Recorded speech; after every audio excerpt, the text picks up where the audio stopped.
লীগ নিষিদ্ধের দাবিতে রাজপথে নাগরিক পার্টি। ক্যান্টনমেন্ট থেকে রাজনীতিতে হস্তক্ষেপ মেনে নেওয়া হবে না।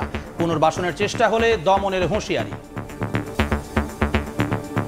রাজনীতির বিষয়টা আপনারা রাজনীতিবিদদেরকে আপনারা দেখতে দিন। ফ্যাসিজমের যত দোষক রয়েছে, সুবিধাভোগী রয়েছে, তাদেরকেও বিচারের আওতায় আমরা নিয়ে আসার আহ্বান জানাচ্ছি।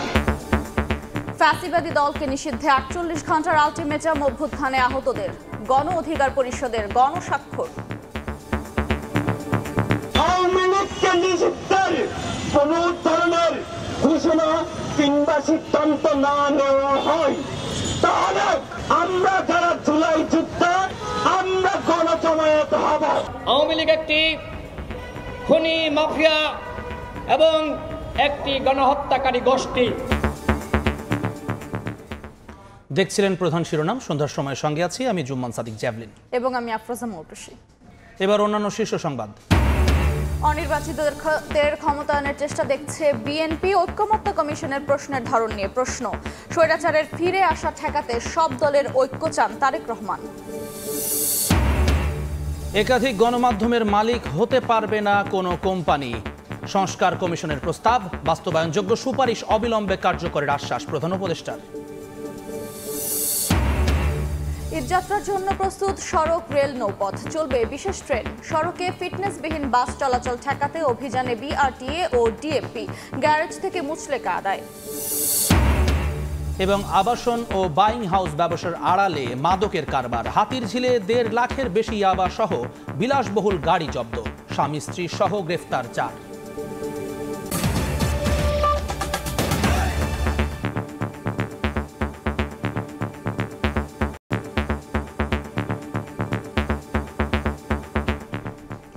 অতি দ্রুত আওয়ামী লীগের নিবন্ধন বাতিল ও বিচারিক প্রক্রিয়ায় নিষিদ্ধ করার দাবি জানিয়েছে জাতীয় নাগরিক পার্টি এনসিপি। বিকেলে রাজধানীর শাহবাগে বিক্ষোভ মিছিলের আগে সমাবেশে দলটির নেতারা বলেন, শরীরে এক বিন্দু রক্ত থাকতে আওয়ামী লীগকে রাজনীতি করতে দেয়া হবে না। এ সময় ক্যান্টনমেন্ট থেকে রাজনীতিতে হস্তক্ষেপ মেনে নেওয়া হবে না বলে হুঁশিয়ারি দেন তারা। স্লোগানে মিছিলে আবারও উত্তপ্ত রাজপথ। গণহত্যার দায়ে আওয়ামী লীগের বিচার, নিবন্ধন বাতিল ও রাজনীতি নিষিদ্ধের দাবিতে সরব জাতীয় নাগরিক পার্টি এনসিপি। শনিবার বিকেলে রাজধানীর শাহবাগে জাতীয় জাদুঘরের সামনে থেকে শুরু হয়ে কেন্দ্রীয় শহীদ মিনার অভিমুখে চলে বিক্ষোভ মিছিল। এর আগে বিক্ষোভ সমাবেশে এনসিপির শীর্ষ নেতারা বলেন, দ্রুত সময়ের মধ্যে বাতিল করতে হবে আওয়ামী লীগের নিবন্ধন আর বিচারিক প্রক্রিয়ায় নিষিদ্ধ করতে হবে দলটিকে।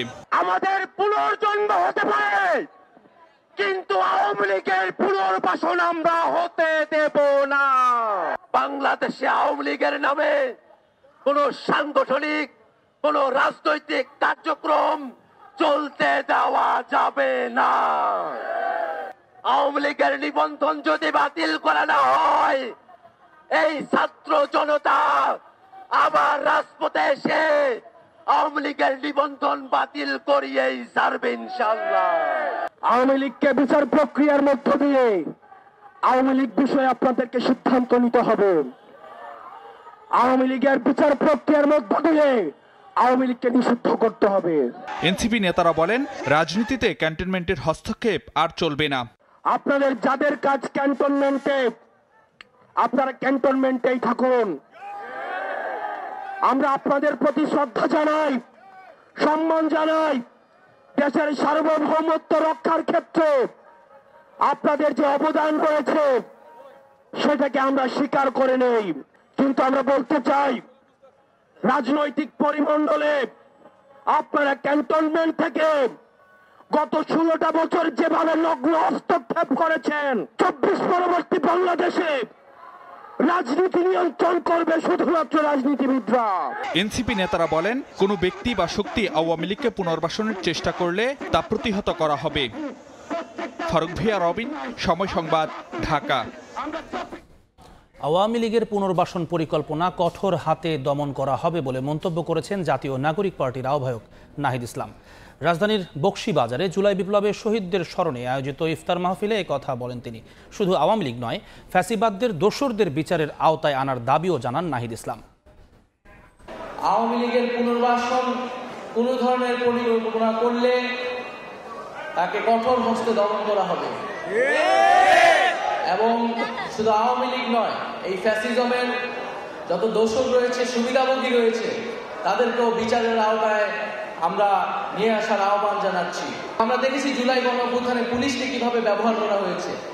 আমরা তারপরেও বলছি যে আমরা এই প্রতিষ্ঠানগুলোর বিরুদ্ধে নয়, প্রতিষ্ঠানগুলোকে আমাদের পুনর্গঠন করতে হবে, দাঁড়া করাতে হবে, কিন্তু যারা এই জড়িত সেই জড়িতদের অবশ্যই শাস্তির আওতায় আনতে হবে। আওয়ামী লীগকে নিষিদ্ধে 48 ঘন্টার আলটিমেটাম দিয়েছে জুলাই আন্দোলনে আহতদের সংগঠন ওয়ারিয়র্স অফ জুলাই। দাবি পূরণ না হলে সারা দেশ থেকে ঢাকা অবরোধের ডাক দিয়েছেন তারা। একই দাবিতে কর্মসূচি পালন করেছে ইনকিলাব মঞ্চ ও গণ অধিকার পরিষদ। জুলাইয়ের সেই স্লোগান নিয়ে আবারও রাজু ভাস্কর্যের পাদদেশে অভ্যুত্থানে আহতরা। এবারের দাবি সে সময়ে ক্ষমতায় টিকে থাকতে গণহত্যা চালানো আওয়ামী লীগকে নিষিদ্ধ করা। জুলাই আন্দোলন কেবল নির্বাচনের জন্য হয়নি উল্লেখ করে ওয়ারিয়র্স অব জুলাই এর নেতারা বলেন, তাদেরকে সাধারণ জীবন ফিরিয়ে না দিয়ে আওয়ামী লীগের পুনর্বাসন এদেশে করতে দেয়া হবে না। আগামী 48 ঘন্টা পর শহীদ মিনারে আমরা যারা জুলাই যোদ্ধা শহীদ পরিবার আছি, আমরা গণজমায়েত হব। একই দাবিতে মাসব্যাপী গণসংযোগ কর্মসূচি শুরু করেছে ইনকিলাব মঞ্চ। শনিবার রায়েরবাজার কবরস্থানে জুলাই শহীদদের কবর জিয়ারত করে লিফলেট বিতরণের মধ্য দিয়ে শুরু হয় কর্মসূচি। গণহত্যাকারী দল আওয়ামী লীগকে অতি দ্রুত বিচারিক কার্যক্রমের মধ্যে নিষিদ্ধ করতে হবে। এইটা এক্সিকিউটিভ অর্ডারে না, এইটা সরকার গণভোটের মাধ্যমে দিবে, যাতে এইটার ম্যান্ডেট জনগণ দিতে পারে। জনতার আদালত বলবে যে আওয়ামী লীগ নিষিদ্ধ চাই। এদিকে আওয়ামী লীগ নিষিদ্ধ না করার বিষয়ে প্রধান উপদেষ্টার বক্তব্য প্রত্যাহারের দাবি জানিয়েছেন গণ অধিকার ও ছাত্র অধিকার পরিষদের নেতারা। জাতীয় প্রেস ক্লাব ও ঢাকা বিশ্ববিদ্যালয় এলাকায় পৃথক দুই কর্মসূচিতে এসব কথা বলেন সংগঠনের নেতারা। আওয়ামী লীগ কোনো দল নয়, আওয়ামী লীগ একটি খুনি, মাফিয়া এবং একটি গণহত্যাকারী গোষ্ঠী। ঢাকার বাইরে চট্টগ্রাম, ব্রাহ্মণবাড়িয়া, মৌলভীবাজার সহ বিভিন্ন এলাকায় একই দাবিতে কর্মসূচি পালন করেছে বিভিন্ন সংগঠন। শফিক মুন্সি, সময় সংবাদ, ঢাকা। জাতীয় ঐক্যমত্য কমিশনের প্রশ্নের ধরন নিয়েই প্রশ্ন তুললেন বিএনপি মহাসচিব মির্জা ফখরুল ইসলাম আলমগীর। বললেন, কমিশনের সংস্কার প্রস্তাবের সুপারিশমালায় কয়েকটি দলের বক্তব্যের সঙ্গে মিল রয়েছে, যা নিয়ে জনমনে প্রশ্ন উঠছে। অনির্বাচিত ব্যক্তিদের ক্ষমতায়নের চেষ্টা চলছে অভিযোগ করে অন্তর্বর্তী সরকারকে নিরপেক্ষ থেকে দ্রুত নির্বাচনের আহ্বান জানান মির্জা ফখরুল। জাতীয় ঐক্যমত্য কমিশনের স্প্রেডশিটের অবস্থা এবং কমিশন সদস্যদের বিভিন্ন সময়ের বক্তব্য ও বিশেষ কয়েকটি রাজনৈতিক দলের বক্তব্য বিবৃতির মধ্যে মিল পাওয়া যায়, যাতে জনমনে প্রশ্নের জন্ম দিতে পারে যে সকল বিষয়গুলো যেন একটি পূর্ব নির্ধারিত কর্ম পরিকল্পনার অংশ, যা গণতন্ত্রের স্বার্থের পক্ষে কিনা সেটা বলা মুশকিল। অন্তর্বর্তী সরকারকে সর্বোচ্চ নিরপেক্ষতার অবস্থান বজায় রাখতে হবে। কোনো মহলকে রাজনৈতিক ফায়দা হাসিলের এজেন্ডা যেন সরকারের কর্ম পরিকল্পনার অংশ না হয়, সেদিকে সজাগ দৃষ্টি রাখতে হবে। স্বৈরাচারের ফিরে আসা ঠেকাতে সব দলকে ঐক্যবদ্ধ থাকার আহ্বান জানিয়েছেন বিএনপির ভারপ্রাপ্ত চেয়ারম্যান তারেক রহমান। সন্ধ্যায় রাজধানীর মালিবাগে 12 দলীয় জোটের আয়োজনে ইফতার মাহফিলে ভার্চুয়ালি যোগ হয়ে এই আহ্বান জানান তিনি। তারেক রহমান বলেন, মতপার্থক্য থাকতে পারে, কিন্তু সমস্যা সমাধানে আলোচনা হতে পারে। ঐক্য ধরে রাখতে হবে যেন ফ্যাসিবাদ আর কোনো সুযোগ না পায়। সংস্কার চলমান প্রক্রিয়া উল্লেখ করে বিএনপির ভারপ্রাপ্ত চেয়ারম্যান বলেন, গণতান্ত্রিক দেশ গড়তে সবাইকে ঐক্যবদ্ধ থাকতে হবে।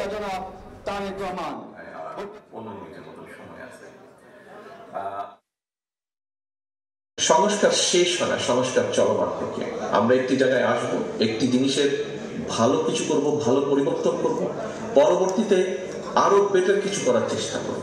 রাজনৈতিক ভিন্ন মত আছে, আদর্শ সবার এক নয়, কিছু কিছু ভিন্নতা আমাদের আছে, কিন্তু একটি জায়গায় আমরা সকলে এক।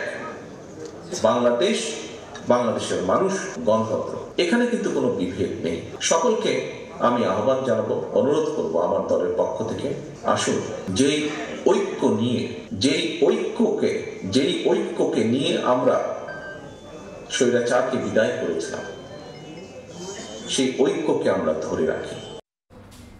ওয়ান হাউস ওয়ান মিডিয়া, একটি কোম্পানি শুধু একটি গণমাধ্যমের মালিক হতে পারবে বলে প্রস্তাব করেছে গণমাধ্যম সংস্কার কমিশন। একই সঙ্গে সাংবাদিকদের নিরাপত্তায় সুরক্ষা আইনেরও সুপারিশ করা হয়।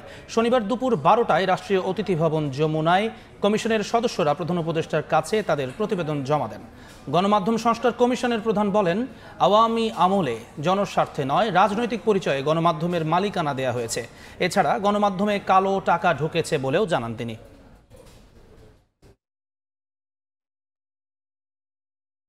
গণমাধ্যমে কালো টাকা ঢুকেছে, এই গণমাধ্যমে মালিকানার সমস্যাটা একটা বড় ধরনের সমস্যায় পরিণত হয়েছে। উন্মুক্ত স্বচ্ছ প্রতিযোগিতার মধ্য দিয়ে টেলিভিশন রেডিওর লাইসেন্স দেওয়া হয় নাই।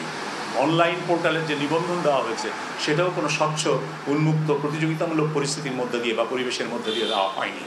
এগুলো সবই দেওয়া হয়েছে নেপথ্যে, যোগসাজশে, রাজনৈতিক পরিচয় অথবা অন্য কোনো কারণে। সুন্দরবন পূর্ব বন বিভাগের কলমতেজি ফরেস্ট টহল ফাঁড়ি এলাকায় আগুন লেগেছে। ফায়ার সার্ভিসের 4 ইউনিটের কর্মীরা আগুন নিয়ন্ত্রণে আনতে ঘটনাস্থলে রওনা হয়েছে।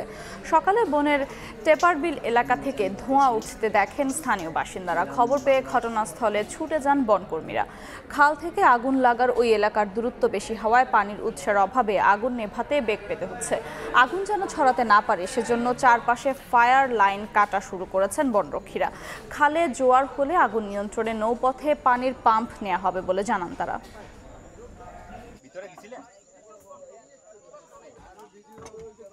এমনি আগুন ছড়াই দিতেছে চারিদিকে, হ্যাঁ ছড়াই দিচ্ছে, পাতার তো ভিতরে ময়লা এগুলো সব ছড়াই দিতেছে ভিতরে। এই 3 কিলোমিটার দূর থেকে আগুন জ্বলতে আছে, যেভাবে পরিস্থিতি জ্বলতে আছে এতে আল্লাহ জানে যে কি হয় বলতে পারি না, নিবেবার সম্ভাবনা মনে হয় যে নাই। বনবিভাগের ভিতরে আগুনটা ওই বিভিন্ন জায়গা থেকে ফুরিয়ে উঠতেছে এবং সুন্দরবনে ওই যেখানে আগুন লাগছে চারপাশে ওই দিয়ে ফেলাইতেছে ওরা।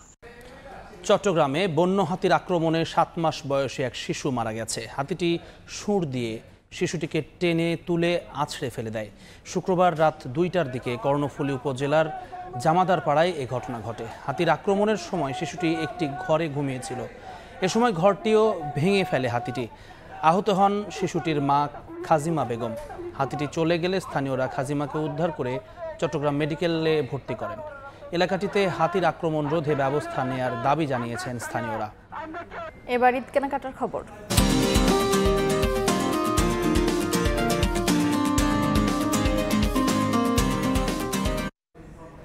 ছুটির দিনে সকাল থেকে চলছে জমজমাট ঈদ কেনাকাটা। রাজধানীর মার্কেট, শপিং মলগুলোতে এখন ক্রেতাদের উপচে পড়া ভিড়। সাধ্যের মধ্যে খুঁজে নিচ্ছেন পছন্দের পোশাক প্রসাধনী। নতুন পোশাকের পাশাপাশি একজোড়া নতুন জুতা না হলেই নয়। তাই রমজানের শেষ দিকে এসে রাজধানীর জুতার দোকানে ক্রেতাদের ভিড় বেশ চোখে পড়ার মতো। ম্যাক্সিমাম জিনিস কিনা হয়ে গেছে, একটু বাকি ছিল জুতা কিনা, এই জন্য আসলাম। এবারে মেয়েদের পছন্দের তালিকায় রয়েছে হাই হিল, অনেকেই আবার বেছে নিচ্ছেন ফ্যান্সি ধরনের জুতা। ঈদের জন্য যেহেতু কিনছি, তো ফ্যান্সি টাইপসের যেগুলো ঈদের ড্রেসের সাথে পরা যায় ওই ধরনের জুতাই পছন্দ করছি। ড্রেসের সাথে ম্যাচ করে জুতা কিনতে এসেছি। আমি চাইতেছি একটু ফ্ল্যাট শাড়ির সাথে মিল রেখে জুতা নিচ্ছি। এদিকে পাঞ্জাবির সঙ্গে পরার জন্য ছেলেদের পছন্দ লোফার কিংবা হাফ লোফার ধরনের জুতা। একটা হাফ শু কিনবো আর একটা লোফার কিনবো। আমি একটু কেস জুতা দেখবো, একটু ক্যাটস টাইপের জুতা যেগুলো পরে আমি আসলে ক্যাজুয়াল এবং হলো গিয়ে মোটামুটিভাবে যদি ফর্মালও একটু পরা যায়। বাবা মায়ের হাত ধরে ছোট্ট সোনামণিরাও এসেছে নিজেদের পছন্দের জুতাটি বেছে নিতে। বিক্রেতারা বলছেন পাম্প শুর দিকে এবার বেশি ঝোঁক বাচ্চাদের। আমি এখানে বাবার জন্য জুতা কিনতে আসছি, আম্মুর জন্য জুতা কিনতে আসছি, আর ভাইয়ের জন্য জুতা কিনতে আসছি। আমি 3 বোনের জন্যই আমি জুতা কিনতে এসেছি। আমি দেখে পছন্দ করে তারপর কিনবো। বিক্রেতারা বলছেন ঈদের আগের চাঁদ রাত পর্যন্ত এমনটাই ভিড় থাকবে জুতার দোকানে। অন্তরা সেন, সময় সংবাদ, ঢাকা। দেশের বাইরের খবর। যুক্তরাজ্যের হিথ্রো বিমানবন্দরে সীমিত পরিসরে ফ্লাইট চলাচল শুরু হয়েছে। শনিবারের সেখানে পুরো দমে পরিষেবা চালুর আশা রয়েছে। শুক্রবার হিথ্রোতে উড্ডয়ন অবতরণের কথা ছিল 1351টি ফ্লাইটের। এসব ফ্লাইটে যাত্রীর সংখ্যা ছিল প্রায় 2,91,000। বৃহস্পতিবার স্থানীয় সময় সন্ধ্যায় লন্ডনের হেইসের নর্থ হাইড প্ল্যান্টে আগুনের লেলিহান শিখা ছড়িয়ে পড়ে। অগ্নিকাণ্ডের পর অভ্যন্তরীণ ফ্লাইট ইউরোপের অন্যান্য বিমানবন্দরে ঘুরিয়ে দেওয়া হয়। এর জেরে শুক্রবার দিনভর ফ্লাইট চলাচল বন্ধ ছিল হিথ্রো বিমানবন্দরে। এই ছিল সন্ধ্যার সময়। সঙ্গে থাকুন সময়।